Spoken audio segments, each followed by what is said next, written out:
We are here for another jam session with Matt, Monica, and Erica. And as you can maybe tell, it's a little different setting today. We wanted Welcome to our casa. So this is me and Monica's home, and we wanted to mix things up because one, we just think that variety is the spice of life, and two, we wanted to actually have a conversation in a little different way where we're not going to necessarily pick one topic and then these are the 5 or 6 or 7 things that you can do to overcome it. We just want to actually have like an actual jam session with a bunch of different topics. Did you want to say something? I was going to say with the jam session, I think that's actually how it got birthed. Like these are our legit, we do this all the time right here at this table. Yeah, you guys we're just filming it at this point now. This is the table that a lot of those jam sessions actually happen. So it works that we're here. So what we're going to do is go over a couple topics that we wanted to go over and then just kind of dive into it, because a big piece of what these jam sessions are and what it was birthed from is that we have reassessments with our clients and our people. They'll come in, 99% of the work is through the integration process on the table, but then we'll sit down and then they'll have questions. Things are coming up, things are moving, things are shifting, and we'll have very, for a lot of times, very profound conversations. And what happens is these themes will come up for people. And one thing I remember during a seminar one time, like we were learning something in school maybe, and like someone said, like no one had a question. I'm like, any questions? And I remember the person saying, if you have a question, please raise your hand and share it, because if you have a question, most likely someone else is going to have that very question. So most likely what's coming up in our field at Rev with our conversations may or may not apply to you, but most likely it's going to affect a lot of people. Well, but also the jam sessions are that we're talking about lifestyle things too that we aren't going to be maybe talking about in the reassessments as well. So this is another layer too. 100%. It's going to be fun. Before we get into our first topic, Monica, we have some community events that I'd love for you to plug. Okay. So today we're the end of January. So our next event is going to be the Expanded Exhale, February 18th at 12:15. So that's Tuesday right after the morning shift. We choose like midday during the winter time just to be honoring of the seasons. We love that. That way it's still light outside and we kind of go right from the morning session into that. But this is like one of our favorite events because the question we always got is like, what can I be doing on the table? Like, what's happening? What do I do? Like all of so these many things. great questions. Great questions. And so we're just like, okay, let's devise a class specifically around that so that our people can get the most out of their sessions. Like they're investing into themselves. Let's amplify it by giving them more information. This one's going to be a little different because we are actually going to have a table at the front. I was thinking he would be our person. Duh. I know. Duh. We were like, one of us will be on the table and the other one will talk about it. But so Matt will be on the table and we're going to go over actually the adjustment briefly of what we are looking for and what they can be doing, what you can be doing while you're on the table, and then give you some tips and things that you can do while you're back there. And then these tips apply to your life as well. So this is like our most sought after class. It fills up instantly. It's so fun. It's only 11 spots? 11 spots. 11 spots unless we bring out an extra table. Maybe a 12 spot. Sometimes it happens. So that one. And then our next one, which we are like jumping out of our pants about is... Whoa! Jumping out of our pants. Some people are staying in their pants. Maybe that's goals. That's not even a phrase. So, take it for what it is. End of May. I'm not going to say a date exactly yet. End of May, we're going to have our first ever immersion, which is going to be 4 hours, we're thinking, 4-ish, we're saying. 4 or 5, right? yeah. 5 hours, yeah. In a different location, somewhere in nature. We'll release all the details as we come. So elusive. But basically, so you can be dipped into an immersive Rev experience and leave completely changed, but also with so many tools and questions answered. So this is going to be an incredibly transformative event, and we're only going to have a certain amount of spots available. So once we release the date, we will give you guys time to prepare so that when we launch actually the tickets, you can be ready to go, locked and loaded, so that you can be there on that day. We're pumped. It's going to be So pumped. amazing. Amazing. It's going to be an incredible event, and it's going to be a 4 or 5 hour experience. And we were just jamming about it this weekend with Lauren and us four, and just going over different things because we've done classes before. Erica and Lauren have done classes. We've done it our own, like 3 hour experiences, and they're all great. And this time we're all coming together adding value in different ways. And again, there will be immersive experiences as well. So it's going to be super powerful. So I'm excited for it. Before we dive in, I do want to mention Lauren is not here right now. She said it was okay for me to share this. Lauren just left today for a 10-day silent meditation retreat in southern Georgia. It's a experience that both Monica and I experienced many years ago, and she's going to do a little pre-video, and then she'll probably come on here at some point in time when she gets back and share her experience. But my question is, 10 days, 11 days without Lauren, how you feeling? I'm so sad. No, but for real, I'm so excited for her. Like, I was real, I'm so sad. I mean, I'm really sad. It's the longest we've ever been apart, and I was just reflecting. Actually, I was just thinking about this. We just had our like final goodbye. She's actually like going through the threshold, like probably at this moment at 2:00. So I don't know what time it is right now, but I was just thinking like, I'm so proud of her for putting in the work and having all the tools to be able to do something like this. And then for me as well. And then for both of our relationships too, because I think it's the individuals that come together and make this third energy. So I'm really excited to reconnect with her, but obviously I've never been apart from her this long. We talk every day. We hang out every day. This is going to be really crazy. Yeah, I can't wait to see what comes out of me. Not only I can remember this because this was what 11 years ago that Monica and I did this before kids. Coming out of it, we were different people than we came into it. So it's just like I'm kind of revisiting that time in our life, and I'm like, I can't wait to see Lauren when she gets back because she's going to be different. Very different. And so if you see Lauren when she comes back into Rev in 2 weeks, probably like a week after this is posted, no loud noises. Don't sneak up on her because she's going to have 10 days of very little stimulation. She might be floating. Or go ahead, and she'll be really adaptable. You know what? She might be levitating off the ground. Like, we don't know. I see her. Yeah. Okay. All right. So first thing that we really wanted to talk about today, I wanted to talk about this because this is coming up in our field. Monica and I, we started this practice almost 10 years ago. Eric and Lauren have been with us for the last 5 years or so. Correct? 5 years right now? About that. So we've been doing what we've been doing for a very long time.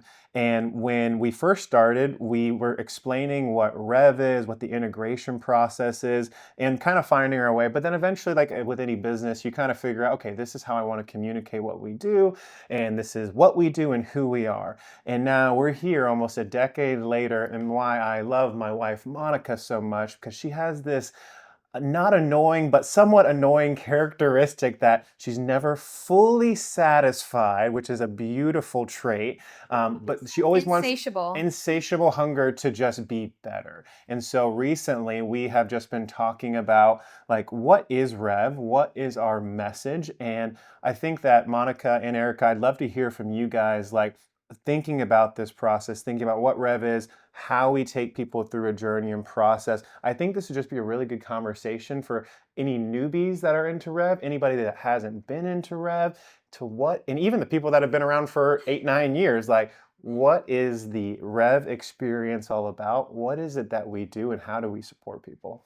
I want to hear her answer before I say. It's really interesting because I'm coming from a meeting with a bunch of other practitioners who basically just told me what Rev was, and okay, you can say that, and then And I think that this is really interesting. Like, they're all working with like their holistic practitioners, and what stands out about our practice is everybody's doing something inside out, but ours, they were saying, is an empowering experience, where I really love that, because I think that a lot of people go to a facilitator or a doctor or somebody and they do the service there. But even just having this immersion that we're having and the expanded exhale, people know that we are so involved with community. And why we're doing that is because it's empowering the individual and that person outside of the table. So I think that for us, it's not just treating this problem. I think that's what's really setting us apart, but we're also helping people integrate truly those tools and aspects into their daily lives. But for me, I really believe Rev is just truly healing from the inside out, whether that's physical, mental, emotional, and that's what I shared at that last meeting. There's so much to say, though. Totally. We can keep talking more about it, but yeah, Monica. So I'm always on a mission to clarify our message, because I feel like if our message is clear, then we can serve more people, because I believe Rev and what we provide is for everybody. Everybody has a nervous system. Everybody wants to live the fullest of expressions in their time on earth. So I just feel like we are for everybody, but it's really our message and how we communicate it that hits certain people at certain times. And everyone's timing is different. Their seasons of life determine whether they would find us and all these things. But something just came to me. I think it was today when I was posting a reel for us. And the biggest thing I think stands us apart from most places is that we truly, truly trust in the body's intelligence and magnificence, that everything truly is within you. We just need to connect to it. That's all it is. And so I've experienced so many different modalities where they think they're fixing me, or I think they're fixing me. And it is disempowering, like kind of what you were saying. We are truly the opposite of that, is that we are not healing you. You are the healer. We are just facilitating this experience. So I believe everyone's always healing at all times. And there's so many things that people can be doing to optimize their nervous system's performance, to heal their past traumas, all these things. But that stuff also takes a lot of time. Like, and space. And like for people like me, okay, I have 2 kids. I have a thriving marriage, thriving friendships. I'm doing different things all the time that really, to balance out the sympathetic overdrive that most people are experiencing, even people who are on a conscious journey, we have to balance it by being in parasympathetic, which is things like meditation, creativity, basking in the sun, optimizing our sleep, whatever it may be, the opposite of high stress. But that again takes space and time. So what we do at Rev is compress that so that it's efficient and easier to fit into whatever kind of schedule or season you're in. It makes it easier so it's doable. That's why I came this realization today. I'm like, boom, that's I got it. That's literally it. It's just like escalated healing, like escalated balance, escalated coherence. I love that you've been doing this for however long, and you just get so excited for that little like 1% little like, oh, Yeah. this is it. And we've said this before too, right? It's like I have had many of conversations with people and reassessments. When we try to, again, like that saying, the healer is within. Like you have the ability to integrate with him. This just happens to be a very efficient way to do that. We've said that for years. It's like Lauren going on the 10-day silent meditation retreat. That absolutely stuff is going to happen. Integration is going to happen during these 10 days. But the reality is very few people have the opportunity or the ability through kids, work, whatever, to be able to do that. The joke I'll use with people, it's like, yeah, if we lived a life where we could be in the Himalayan mountains and just meditate 10 hours a day, most people wouldn't have the shit that they have. Like most people like wouldn't have the anxiety, the depression, the PTSD, Right. like they would heal, but we don't. We live in downtown Chattanooga. You live somewhere, right? And you have all the stresses and challenges that come up. So the efficiency standpoint is like, that's the no-brainer. I remember the person that owned the Lucidity, though she owned, this woman owns a float tank place. And so she was coming in a few years back, and float tanks, it's zero gravity, zero pressure. You have no, realize that one of our doors, I think our cat's trying to get out right now. And It's the air. you lay down on this bed of water, and it's got a lot of salt in it, so you're buoyant. And so it's like zero gravity.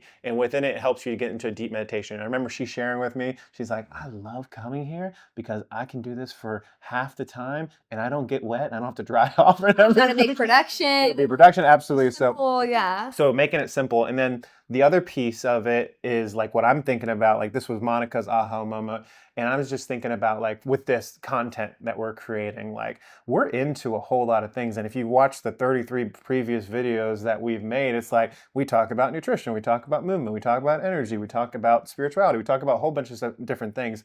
But it's like, it's hard to like discern like, what is it that falls under like Rev, and like how are we supporting people through this process? And I thought of like this, I was with Monica and we talked about like kind of a 3-tier approach, and it's kind of like past, present, and future. When someone first comes in, we talk about the experiences that they've had in the past, your physical, mental, emotional, chemical experiences. I think the place that a lot of people have to get to is that where they're at right now, it's all been determined by all of the experiences they've had. Some people recognize that and they like it. Some people are like, crap, I've gone through a whole lot, and they don't really necessarily want to look at that stuff. So it's about healing the past first. Then when that starts, not fully finishes, but starts, then we learn to increase our capacity. We become more adaptable for the present, for the now. Doesn't mean there's not going to have old stuff come up. Doesn't mean that new stuff isn't going to knock us back, but the more things that we can do, and that falls into the lifestyle sorts of things, like limiting the toxins, focusing inward, doing the things that we know are supportive. And then finally, the third part, and I think it's not like linear, it's more of a circular thing where everything's kind of connected, is that now that these patterns have slowed down, we're processing our past, we're being more adaptable in the present, moving forward. What's that look like? And that's why we have our reassessments, which you two ladies are incredible at, of just planting that seed of, cool, now that this stuff is kind of calmed down, what is it that you're looking to create in your life? And that's really where, if you guys agree, probably where the sweet spot is in this process. The fill in the blank moment. The fill in the blank moment. Yeah. So for me, that's just, I thought it would be a good conversation to have about like how we've been doing this for so long, but refining our message just to even reach more people. But if there's anything else that you guys want to share when it comes to what I shared before we move on. I just will say that I just think I love that you shared our refinements, because I think everyone's always making refinements to the way they communicate, to how they're living their life. Like I was even having a reassessment yesterday with a young girl who's going to college. And so she's 18. She's already decided on what she's going into, which is nursing. And I just said, I just want to plant the seed for you that I just think it's ridiculous that an 18-year-old needs to decide what they're going to do the rest of their life. Mm-hmm. And 18, like your brain's not even fully developed. You don't know yourself fully yet. I'm still learning myself and I'm 37. But I'm just like, I don't want you to be in the trap that if you decide that's what you want to do and through the program you decide, maybe I don't like this, and you don't test any other flavors of things, that you're stuck with that and you have to be that the rest of your life. So I just think refinements are always really important. And I'm just glad you shared it, because we all are making it all the time and we should be making them all the time. 100%. I could go into such a deep thing about this, what you guys are saying. Like, I think about when people say, like, that was like, we joke, and I'll say, like, that was like 14 Ericas ago. Yeah, like, I like that you say that. Yeah, like an old pattern. I used that the other day. It didn't come out as smooth. It was like, Well, it was like 2.5. Know what Yeah, you mean. I have to say it 70 mats ago. What? I don't know if we like all saw that together or something, but like and say what that means real quick. Yeah, I was gonna say. Know, yeah. I think this is from Rob Bell that maybe we all heard this from or talked about, but he was saying he's a theologian, so he studies like the science of spirituality basically, and he was saying that people change so much, and that oftentimes, like how Matt's saying, the old past is who they define themselves as, and they never bridge the gap to who they want to be or even think about a possibility. But he says like old patterns and habits that people used to do, like his wife used to smoke, and like 14, I forget her name, but like 14 of hers ago would have been smoking right now. And he's like, the patterns that we used to run are like so many different versions of ourselves, and we've healed so many cycles, and we've gone through so many new patterns and so many new experiences that oftentimes, if those people haven't been in our lives or integrating with us, they'll hold us to that old standard of who we used to be. So you show up as this new version every single day, but in relationships and people around you, they still think of you as that old self because they haven't gone through all those transitions. But that's exactly bridging what you guys just said. It's like that time gap of like the 14 Monicas ago or 14 Ericas ago or Matt's. For some people, for us, that could have been like, I feel like that time period actually starts to decrease so much that I process things almost like in the moment. And I think that's the present that you were talking about too. But I think I explained that well, the 14 Ericas ago. But if you guys don't get that, it's like almost like it's like warping that time where instead of running that pattern, I'm like completely new. And that totally expedites / changes what we talk about from a cellular standpoint, like brand new body, like physical body, every 4 to 7 years, right? So like through these old patterns and through healing and through awareness, like we can actually see our old self make new choices and decisions. And everyone knows it's like, if you've done something for a long time and finally like, I'm not doing this anymore. Yeah. And you make changes and maybe it's only 3 to 6 months, two things, maybe one time down the road, you maybe revert back. But like if someone says something and you're no longer that style of person, or you don't believe that, it's like, you can almost get offended. Like, no, that's not who I am. That's not me, right? Mm-hmm. Yeah. Mm-hmm. Lauren and I have been looking at a lot of like relationship things, and one thing that we've heard like across the board is there's like a barrier in your relationship of what you can share even problem-wise with people. Like there's probably only a handful of people that you allow into that like circle to talk to and kind of get data from, but they say not to do that because you guys will heal that wound probably instantaneously. Like you're probably you guys are gonna chat, me and Lauren are gonna chat about it until this thing's untangled. But most people, it's like I share this one thing with my mother-in-law, sister-in-law, whoever it might be, and they don't move on as quickly, or they're not in the day-to-day with us where they still hold that past perception. So I think that what we're doing whenever I say integration is quite literally just bridging that gap for people to catch up with us today. I love that. I love that. Anything else, Bond? Cool. And I think that I actually mean, so many things. So many but I think things. it's- Yeah. yeah, Even we Yeah, could talk well, forever about it. this jam sesh is going 3 hours. Okay, so this next part, I asked Monica and Erica to share with me one thing that has been a common theme that's been coming up a decent amount. I'm gonna start with mine, and then we're gonna go into theirs. The first one is, I think, kind of like what we're talking about here about the constant evolution, constant growth, being on a journey 14 Ericas ago. Like it's been coming up a decent amount of people saying something along the lines of they're making changes, whether they're in a month or 6 months or 12 months, but they're just not feeling that they're either doing enough or that they are enough, or that just like they don't have the answers yet, but like we've known them for a month, 6 months, a year. We can physically see that they are different than they were before, but there's this like barrier for them seeing themselves, which I think, again, at the end of the day, it's all the self-love and the self-acceptance. So one, have you guys seen that with people, and what have you seen has been supportive? Because for me, my advice is always like, hey, let's zoom out real quick. Like, where were you a year ago? Are you doing the same stuff that you were doing then? Most of the time it's no. So it's just like recognizing, but I feel like that is a challenge for people to like see themselves for what they've actually done, how they are enough. Yes, they are enough. You're always enough. And I like that you said zoom out, like see what your yeses and wins have been and stuff like that. But I think a big piece is that there's a deeper part of themselves that's crying out for a deeper shift. So Yeah. it's like, yeah, I'm eating this way and cool, like I'm going to the gym, but there's a deeper part of myself that I'm not accessing and I'm scared to, or whatever it may be. So I think it's just the symptom of like the soul. That's all that means. So yes, I think tapping into more self-love and self-worth will fulfill that feeling, but there's other things that I believe need to be addressed that's deeper. Do you think it's for that them. they're scared? Like you said, scared. Do you think it's fully scared? Yeah, I do think I think it's fear ridden because when we're like scared to look at ourselves in a certain way, like it feels scary, but once we do, it's like, oh, that's me. Like, oh, that's not that big of a deal, or that wasn't as scary as I thought, or maybe it's a conversation you need to have, and at the end of the day, it frees you. So I just feel like it is scary to look at yourself in that way because you have never done it, and the idea of it feels bigger than it actually is. But I feel like, yes, cheer yourself on all the time, but yes, there's a deeper thing that's coming. It's that tap on the shoulder. So like if someone Or hasn't, a push in the back. if someone, yeah, like I mean, I remember Dr. Suki, chatting with him a long time ago. He had a mentor who had been on his growth and healing journey for 30 years. He had been on it for 20 years. We had just started. We started learning stuff 2 years down the road, 3 years down the road.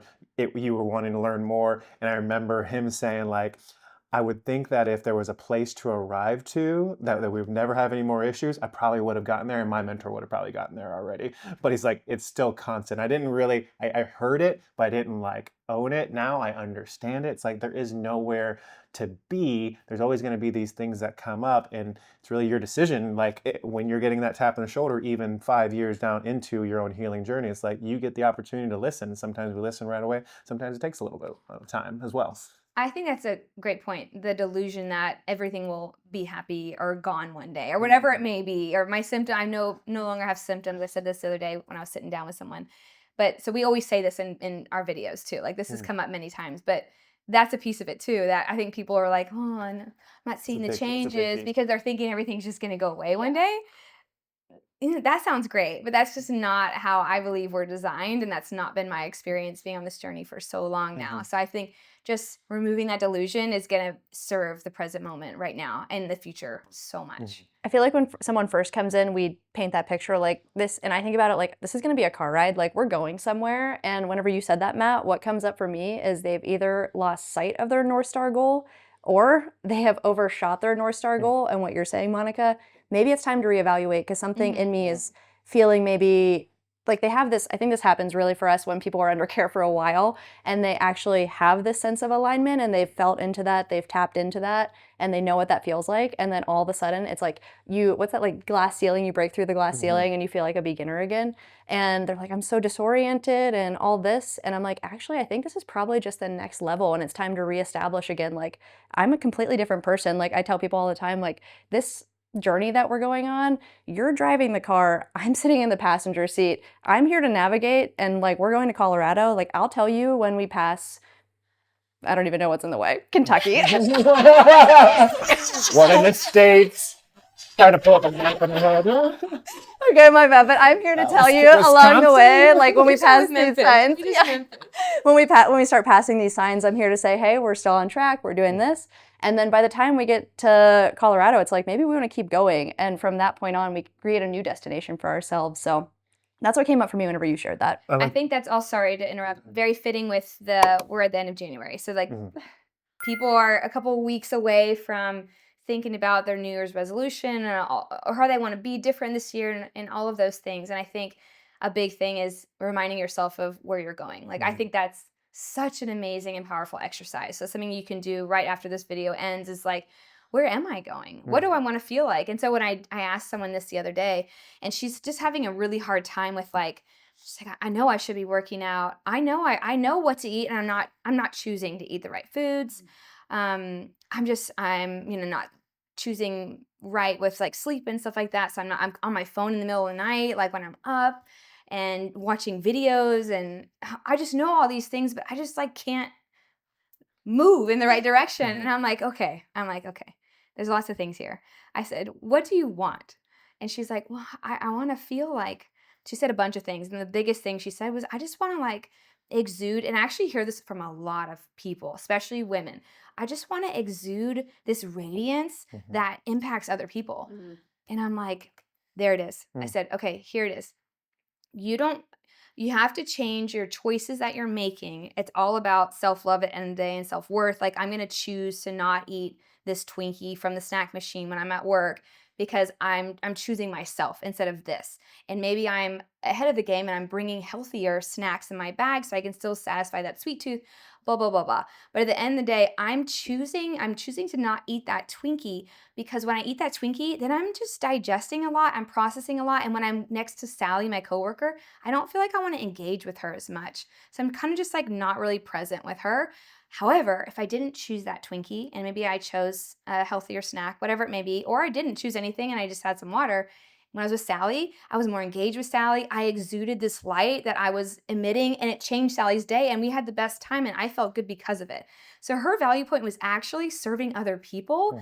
So that's really, I know, people. literally, and I think everyone's that way, but that's what it was. And so with all of that, she had so much she wanted to change.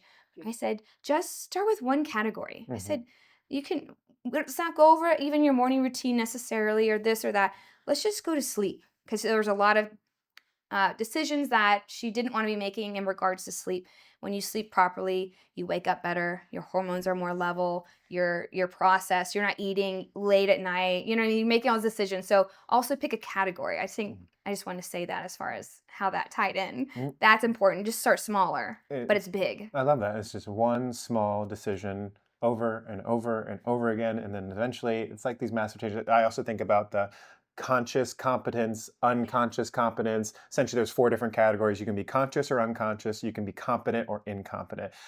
Unconscious incompetence is like the spot where like you don't know anything, you don't care about anything, and that's just one category. But then you learn things and you realize you don't know jack, right? And you realize that you want to make these changes, but then eventually you do these things over and over and over again. It just becomes part of like an unconscious thing that you are doing on a daily basis. And that's really where the biggest shift is. I think the last piece is, like you said, most people want to exude, or a lot of women want to exude radiance, but it's like, to do that, I think that is like a sign though, and it's almost like it's a negative feel, an emotion if you let yourself go there, but it's also like a really beautiful thing, because like you're not fully satisfied. There's more in the tank. There's more that you want to experience. And so if people can just figure out a way like, oh, this resistance and challenge that I'm having, it's actually great. I just can't feel into it right now. Like I'm going to be better. And maybe that's like looking at something in their past that was a challenge and then they moved through and then they were a better person because of it as well. It's like it's hard to feel unworthy like that because I mean, Matt, I think you and I, like Lauren and Monica, at least every time we do something are always reminding me like what's our intention for this.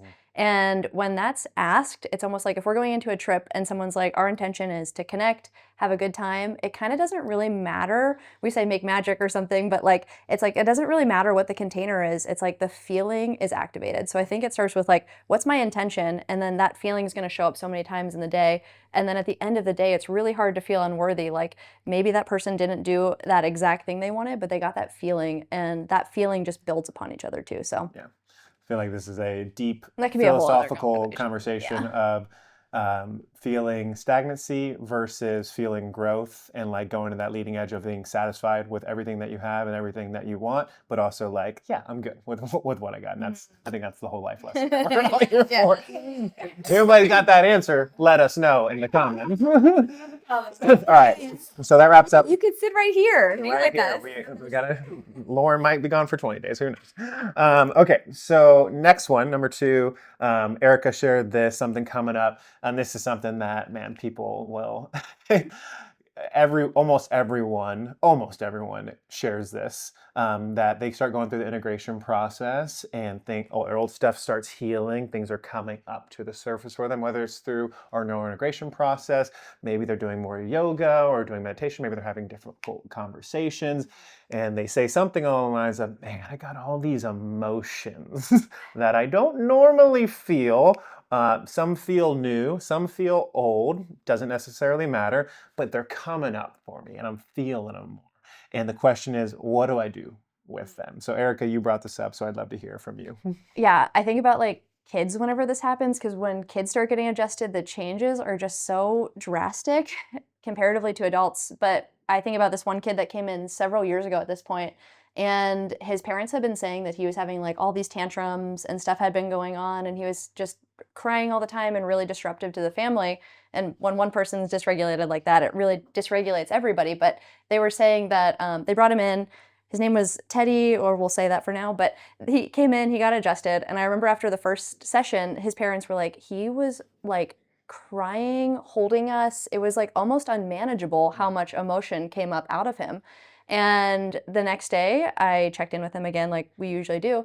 And they were like, actually, today he actually feels like grounded for the first time in years. I don't know what that was. And I was like, all those emotions lived within him. He wasn't necessarily sure maybe how to process them or let them out. And instead of them coming out in this like one big, like, you know, over the top threshold moment, like it had been doing for him over the years, it was now gradually starting to come out just little by little. Because I think he had the bandwidth at that point, or was regulated and feeling safe and comfortable enough to actually experience and feel his emotions. So when people have stuff that comes up with emotions, I'm like, the first question, have you ever felt this before? Is this something completely new for you? And I think with a lot of guys, actually, they say like, actually, I'm not really used to feeling this. Mm-hmm. And I'm like, that is huge. A lot of women as well. Exactly, Yeah. exactly. But I think that it's like two different things, like, wow, this is actually huge. And you might have already had all these feelings within you, and now they're coming up to the surface because you're actually ready to look at them, actually ready to process them in regards to like old stuff. But I think that whenever an emotion comes up and it's completely new, I think that that's where the tools come in. And I think that's where the work of like knowing yourself comes in as well. So kind of twofold with that, and I kind of go in different directions. But if somebody came in, that would be the first thing I ask them, is what do you feel and why do you feel it, and is it true? Yeah, I think the consciousness of it too, like there's 2 different routes. Some people are like, this is coming up, I don't like feeling this. And then there's a resistance towards it. And then some people are like, I'm feeling this and it's painful, right? And so for the painful person, just let it know it's energy in motion, it's working its way through. For the person that doesn't want to look at it, I think the one thing that I say all the time is like, you can either look at it or not look at it. I didn't put that in you, right? It's coming, like you've been going through this process and it's coming through you, out of you, to work itself through. Because if you don't look at it, what we resist tends to persist. It's not just a rhyme, it actually works, right? It's actually science, right? It's like this thing will come back, and that could look like cancer, that could look like an autoimmune disease, that could look like debilitating pain, right? So it's coming up for you, so you can either look at it now or never really look at it. It's the stinky diaper under the rug. The stinky diaper. And it's back, baby, that diaper. So next time you're experiencing an emotion that is uncomfortable, I get it. It doesn't feel good, but it's not going to last if you actually look at it. I was working with some kids and doing some breath work and emotion things and stuff like that. In my example, I actually had a diaper. It wasn't used. It was an old diaper, and I brought a little like a little rug from my bathroom. And I was like, if we don't feel our emotions, it's basically like this, there's this poopy diaper here, and instead of actually throwing it out, which is feeling the emotion, I'm just going to shove it under the rug because I don't want to smell it. I don't want to touch it. And I'm just going to put the rug on top of it, and just that's what I'm going to do. But over time, it's going to get more disgusting. I'm going to step on that rug, and it's going to make it go everywhere and just make it messier. So eventually, you just have to throw it away. Like, that's all it is. And the kids were like, ah. But and the teachers were like, No. it's just a hilarious example. Just it works to understand it. Yeah. So, yeah. And so I think the biggest thing that I'm taking away is like these emotions. They're not necessarily good or bad. They just are, right? And we have the potential to transform that old experience, that old thing that has been stuck in our biology, and utilize it for something good. But if we don't, then it's probably going to keep running the same cycle. And we can. I think the biggest fallacy too is like if you don't look at it that you can't grow through. I think you can still grow through, but there's always, like we talked about procrastination last week, this is always like in the background, right? It's always kind of there. So how much growth, how much healing do you actually want? And so maybe your time, and I just want to like be like thinking about all the people, like maybe your time right now is not to go there, because there is times where like, hey, maybe right now is not the time to unleash something like that, because maybe you're not ready. But if you have this calling where something keeps coming, it's like, I need to do it, that's where the action then to look at that stuff is, I think it's going to be the most And it requires a lot of energy to hold that in the body anyway. Totally. So then Yeah. our vitality will be affected. 100%. But when new emotions come up, it's like, I think about like a therapist or something working with people, like most of the time people say they have those same conversations like again and again, and that sometimes laying on the table will feel like a year's worth of therapy for them. And it's because I think that subconscious is like the 95 other percent. And when our conscious awareness and our subconscious start coming together, old patterns from the past are going to elicit emotions. But I look at it almost like symptoms of the body, almost of like guides for me of if that feels really bad, maybe I'm not going to do that again. Or if that feels really good, look at, wow, why? Was it me that was feeling good? Is it the people that's lighting me up? And then that kind of creates my my path of alignment too, because I think the reason people struggle with emotions is because it disrupts decision making. People can't make decisions when they have these high emotions. And that's just what I'm chatting with a lot of people about. They have a lot of emotions about leaving their job or starting a new relationship. And it's really the decision making process. So whenever I think about decisions, I think decisions are black and white. I think emotions are really a huge scale where decisions are like, if this is a hell yes in my body, it feels like a yes, then it's a yes. If it's a no, it's a no. And if I don't know, then I'm going to table it. Whereas That's it right there. emotions feel like a stepping scale for me where people come in and they're experiencing anger, and it's kind of what Monica was saying, they like want it over with. It's like to get from anger to maybe what they want is peace. This is a huge jump. Like this is huge. There's so many other emotions in here where maybe the next best emotion after anger is rage or whatever it might be, or like feeling defeat, or like maybe it's hope, and then starting to work your way out of it like that. There's something really awesome, the emotional guidance scale. David Hawkins lays out all the vibrations of these emotions, and the really dense emotions tend to be the ones that get stuck in us, like shame and guilt, and the higher emotions like bliss and joy and peace kind of move through us really quickly. So he kind of walks you through how to move through that scale, but that's kind of how I guide people too. Is this a yes/no conversation, or is this like a what you're feeling kind of conversation? Correct me if I'm wrong, Monica. What's the saying goes, when you are in a place of connection, your emotions will guide you. But if you're in a place of disconnection, it's like they will trick you or fool you or something along those lines. I'm messing Something up like that, the quote, but it's like if you're connected, aligned, and you know what that feels like, your emotions will guide you. Like, yeah, this feels right. But most of the time, if you think about it for a second, you know when you're disconnected, you know when you're not, and your emotions come up and you feel that anxiety. Most of the time, it's tricking you to believe a certain thing. So as you said, maybe if you are in that disconnected state, take a step back and don't make any decisions that day. Just tailor it for a time where you're in a more calm place, because your emotions aren't running the show necessarily. Yeah, I like that. sweet. Okay, wrap that up. It's good. Yep. Okay, so we got not feeling enough, emotions coming up. What do we do with it? And the last, this came from Monica. She said one thing. We're gonna cross that out. Well, I kind of said it in the first one, so I said that one, and I have another But I one. like the other one. It's the end of winter, nearing the end of winter time. We're kind of still knee deep in We're winter. saying, I guess, it's just a nice day out today, guys. So, for most of you, if you don't know, there are 4 seasons in life, right? We have winter, spring, summer, and fall. Correct? Yeah, so I gotta get them right.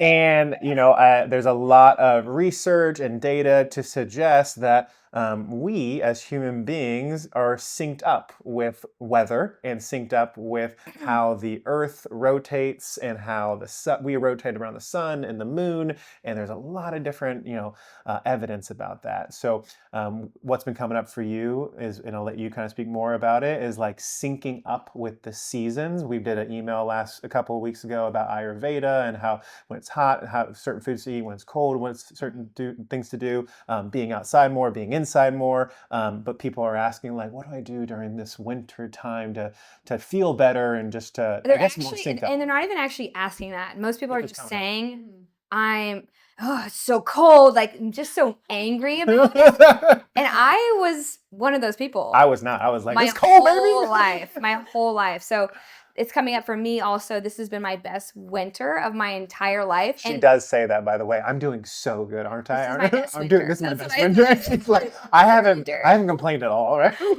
It's not even about complaining. It's just I think for the past 10 years, it's been highlighted how unhappy I have been around the cold seasons because you would point it out to me because you're so happy during the cold seasons. I'm alive. So then my suffering was like amplified because I'm like, oh, it's cold. And you're like, just, I don't know, saying it's great. Yeah. And side note, in the summertime, I would do the same thing. Like, Yeah. I'm so hot, this sucks. Or flip flop. And she's just like, The story of mine is winter, which applies now because we're in winter. And I know this is across the board for so many different, I would say women more than men. I hear it from women a lot. And this is what happens during the winter is that because it is cold, I get it, that's uncomfortable. So we're inside most of the time. And we're actually meant to spend time outside in the winter too.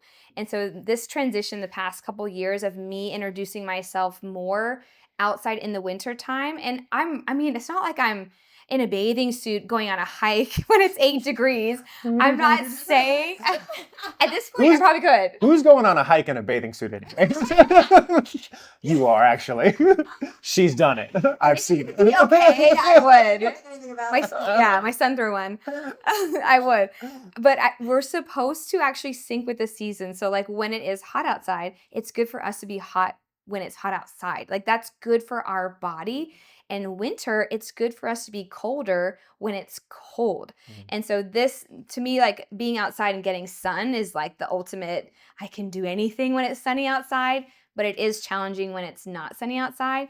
But so I think that a big thing for people who are struggling with being unhappy in the winter time, and this is when people are like, I have seasonal depression, my vitamin D levels are tanked, like I'm getting sick more during the winter. This is the flu season because people are inside more. When they're inside, then maybe they're eating more sugars, they're not making the best decisions, they're not moving their bodies and stuff like that. So a big thing we can do is just be outside a little bit more, get the sun as much as you can. I'm literally one of those people this last year where I'm in a bathing suit with my Patagonia jacket, some cozy socks, and I'm sitting on a towel reading a book during the middle of the day. I'm not saying it's like, early morning, 5 p.m. when it's colder, but I am like feeling the cold, but also receiving it, but also being comfortable with my jacket. So I'm not like shivering and then I'm, all tense and then that tension leads to other things in my body. No, let's be comfortable, let's be wise, let's be smart, but let's sync up with the seasons to where we expose ourselves in micro levels outside as much as we can. Also, when we do that, especially if you're in nature, it actually releases UV from your mitochondria so that you get it from inside of you when you're not going to be getting as much from the sun during that time. So the body is so smart and so wise.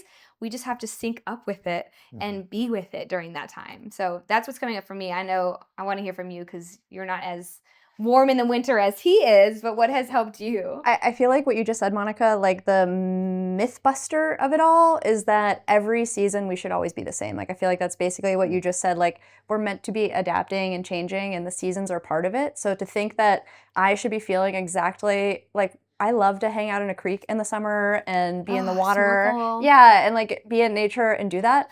And and the difference if I'm trying to do that in the winter, yeah, it's probably not going to be as enjoyable to be in a creek and snorkeling and doing that. But it's like I think that people actually expect that their lives are so consistent and the same that the season is just like this haphazard thing that they have to deal with, where actually our body works very similarly with seasons and cycles, where in the summer the hormones, the light, the energy, the way I move my body even is extremely different. The daylight is even different in the summer compared to in the winter. So for me to think like I should still be up in the winter past, we actually have a teacher from chiropractic school that did this. Whenever the sun started rising, he woke up. When the sun went down, he'd go to sleep. In the summer, that's great. He's waking up pretty early and he has like this whole day. He's like, in the winter, it's challenging for our schedule because it's so consistent, where he says, the sun goes down at 5. So I'm done. I'm sleeping. I'm in bed and I'm laying down and then I wake up. Exactly. And I feel like though, like it's like whenever I'm tired and exhausted at 9:30 in the winter, I could say, you know what? I'm low energy and sad or whatever it might be, but actually maybe my body just needs rest and maybe it's darker and my body's going through a cycle right now where sleep is what I need. Like I listen to it with these seasons, and I think that's all. If I could reframe anything for people, is to actually like it is a new day every single day. The sun changes, the moon changes position, and so do you. So every single day, how do I feel? What do I need? And just checking in like that, rather than I should be feeling good today, and that's what I want. Like sometimes those fluctuations actually are teaching us more about ourselves than we ever thought possible. And when I'm having a day like that where it's like I don't feel good today. Like today is not my best day. I'm doing my best, not my best day. I always actually have programmed myself to be like, you know what? That means tomorrow's gonna be freaking amazing. You know what I mean? Like the contrast, because I'm just like, oh, that's the only thing that's gonna make it through right now is like knowing tomorrow will be amazing. When I'm not feeling good or emotionally, whatever it may be, it will pass. It's temporary. And also when you were talking about the seasons things, it really reminded me of like our own cycles as women. Like it's the same. So like if we're avoiding the winter season outside, what season within ourselves are we avoiding too? Like when we're menstruating is the winter time within us. So like maybe we're avoiding that part of us and not wanting to fully experience that or look at it or whatever it may be. So like wherever you go, there you are. It's all the same. It's almost as it's imprinted in the human experience. It's imprinted in how the earth rotates around the sun, that a quarter of the year, a quarter of the year, a quarter of the year, a quarter of the year, it's all a little bit different. So like the winter kills things off, and then there's this like kind of dormant time, and then there's this beginning of growth, then there's this full bloom, and then it's like I need to kind of slow things down, and we repeat that cycle. And the thing that's coming up for me is like the people that don't like to make changes in their life. Yes, we like consistency. Consistency is good for us, but our bodies, our biochemistry, we thrive on biodiversity. So different experiences. That's why, like, living in California is awesome, but you have one temperature all the time. And how many people, like, I'm from Florida, like coming up here into Tennessee and living up here, like, oh my God, I love the seasons. I'd love to be able to see snow. We had snow last week. I never would be able to see snow in Florida. So it's like almost like part of the human conditioning. It's like there's going to be days that come up that are colder. There's going to be days, I'm laughing because Monica, when we first really started adopting this, we talked about the cold versus the heat of summer. I remember one time you're like, just accept the heat. And by the way, I'm like, so dripping. You can accept this? And you're like, yeah, but I'm freaking angry right now because I'm sweating.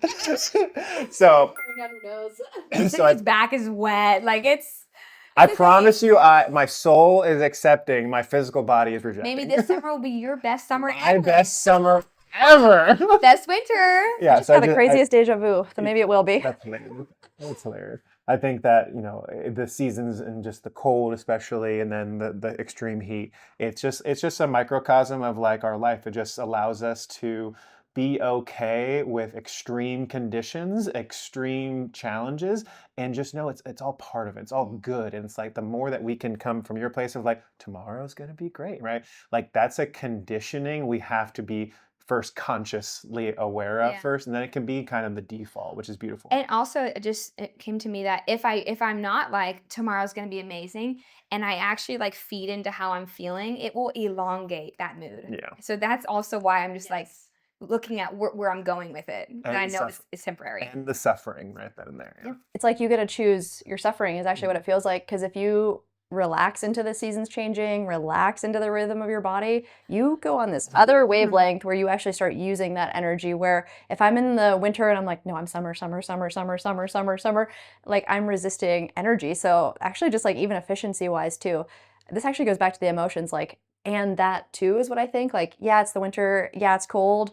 And I'm also going through a really great time in my life right now. I'm having really cozy conversations indoors. And I think there's always that to look at too. So I actually love that you dropped that in at the end. You can become happy with any condition by focusing on all the good in your life. And I think a lot of people tend to focus on like, oh, I can't wait for this, so this is over with. But you can also be like, I can't wait for spring, but right now I'm getting to do this. And in the summer, I'm not going to be able to wear this cozy Patagonia jacket. So it's like, And I think the people watching this video that are having the epiphany that, oh, like I can actually be that person are going to be the ones who change their circle. Because most people are going to be like, oh yeah, hate the winter. Like, right, it's too cold today. I can't wait for spring. But if Erica has a positive attitude about it, it's going to impact me. You know? So you can be literally the one who begins to change your community by even just having a switch of a mindset. It's huge. It helps everyone. It truly does. We always tend to go back to that community every video. It's pretty Be of service. It is pretty important. It is pretty important. Okay, that's all on my end. Do you ladies have anything else to share with the people before we close out? Nope, I would definitely just mark those calendars for May. Just keep your whole May open and be ready for the launch of Nothing in May. Get ready, and there will be what would we say, like 30-ish spots, probably. 30 spots. 30 spots. Awesome. 30 spots. It is going to be an experience. It'll be the end of May. You're not going to May miss. something 20. May something in the Chattanooga area-ish, right? Yeah. Okay. Awesome, guys. Well, this jam session is a wrap. I really thoroughly enjoyed this. We'll definitely do this style more every once in a while. But until the next time, if you found value in this, please like, please comment, please share with a friend, and we will see you on the next one.